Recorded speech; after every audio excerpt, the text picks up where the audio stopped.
So I have been an affordable housing advocate for about 20 years now. When it pulls up, you will see that I began my career quite obviously as a very tiny baby surviving my first housing bubble many years ago. But over the time, I've been really privileged to have a lot of different roles in the world. I've been an attorney representing homeowners. I've been a policymaker helping guide our public investments, and now I am a researcher and an advocate fighting for all of us here in Central Ohio. And I'm beyond honored to join you today and talk about the things that excite me and some of the things that concern me about housing in our community. But let me begin by defining my terms. When I talk about affordable housing, I mean any home that costs no more than a third of your income. So this lovely mansion, which I pulled off of Zillow, is absolutely affordable housing for someone.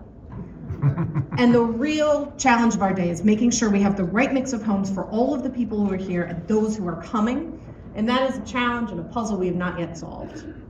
Today, we have 80,000 of our neighbors that pay more than half of their income towards housing. And we know that when 1 out of every 2 checks goes to either a landlord or a mortgage company, people are sacrificing something they need to survive just to make the ends meet, be it food or medicine. And this is a problem that is getting worse, not better. Just to keep up with the pace of growth, we should be building almost 20,000 homes every single year. But even in our best years, we're doing barely half of that, which means that we are digging this hole deeper and deeper. And it's among the reasons why our housing ratio is now lower than that of New York City. When you think about those in our community who are at the lowest end of the economic ladder, our retirees, disabled neighbors, those who are working essential jobs, 75% of our housing need goes unmet every single day. And it's why we have more evictions, more homelessness, and more lost potential than we ever have. It used to be that having a job was enough to feel immune from this. And that's not true anymore. Today you have to earn $25 an hour just to afford a modest 2-bedroom apartment in our region. And the list of jobs that we have always considered to be the foundation of our middle class that don't hit that mark is astonishing.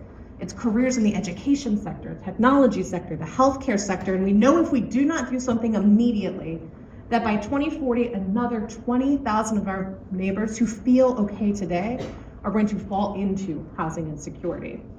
That means by the time my 3rd grader is graduating college at Ohio State, he's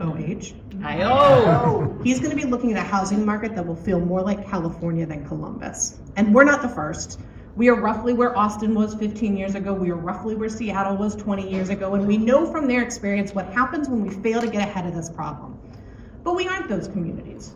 We've got the capacity to do better. We've got elected officials who get it.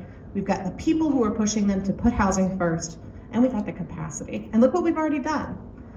In Columbus, they set out last year to update an 80-year-old zoning code, one that was written before the civil rights movement, one that was written before the women's rights movement, one that was adding housing costs and taking away housing choices. And in their very first year at that project, they created one of the most equitable, transit-oriented design codes in the country. And because housing wasn't broken by one policy and it won't be fixed by one policy, they're complementing it with a sustainable and substantial investment in our housing infrastructure, building 700 homes in 1 year alone.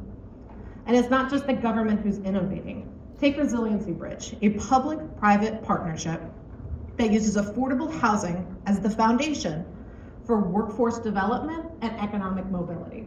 In its first year out of the gate, its pilot year, participants saw on average a 10-fold increase in their income. So imagine your paycheck and stick a 0 at the end of it. That's the power of affordable housing. And that is going to catch people's eyes. I think it was among the things that caught the eye of the Federal Home Loan Bank when they reached out to Central Ohio and said, we see you, and we want to be part of it. And together we created a $5 million down payment assistance program that is creating the next generation of home buyers, exclusively available here. These are the seeds of change.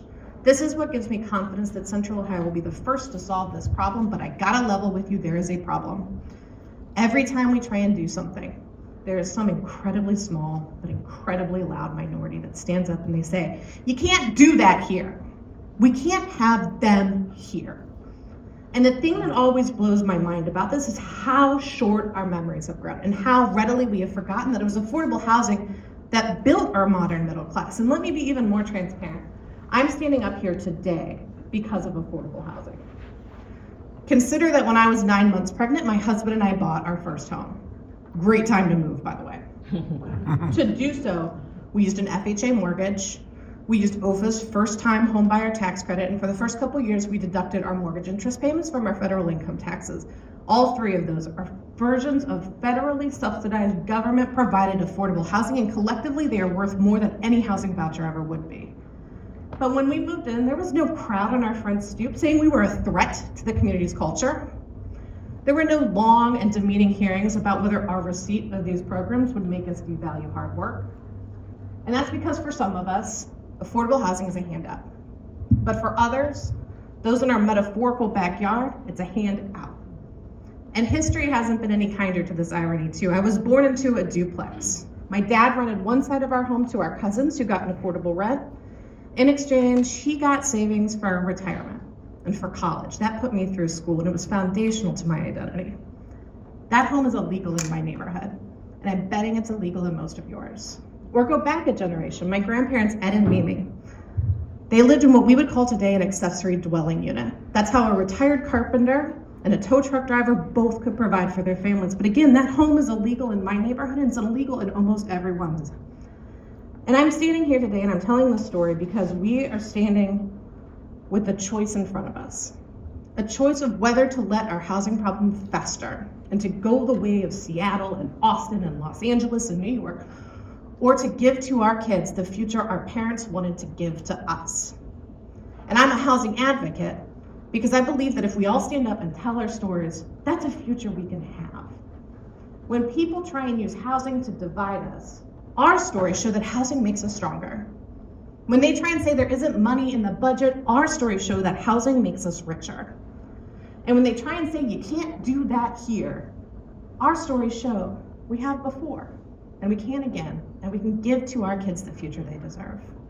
Thank you so much.